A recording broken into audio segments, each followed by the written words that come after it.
Welcome back to my channel. আজি মই অন্য এটা চাটনি ৰেচিপি লৈ আহিছো। আশা কৰিছো আপোনালোকে ভাল পাব বুলি। তেনেহলে আহক বনাবলৈ ষ্টাৰ্ট কৰো। এয়া মই পুদিনা পাত লৈছো প্ৰথমতে।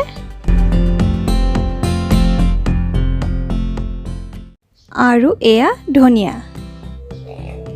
আৰু পুদিনাৰ ধনিয়া পাত আপোনালোকে নিজে আন্দাজ কৰি দি ল'ব। ইয়াত মই সম পৰিমাণে লৈছো। আৰু এয়া আদা আৰু 6-7 ফুটামান মই নহৰু দি দিছো।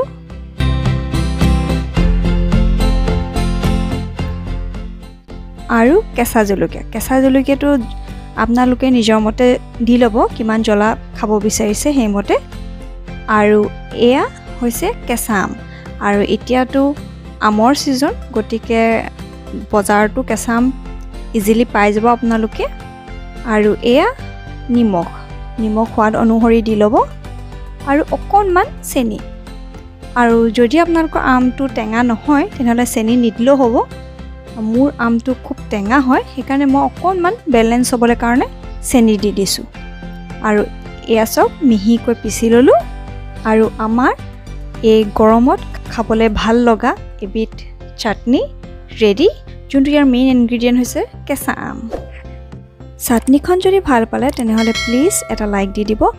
আৰু লগতে মোৰ চেনেলটো প্লিজ সাবস্ক্ৰাইব কৰি দিব। Thank you for watching.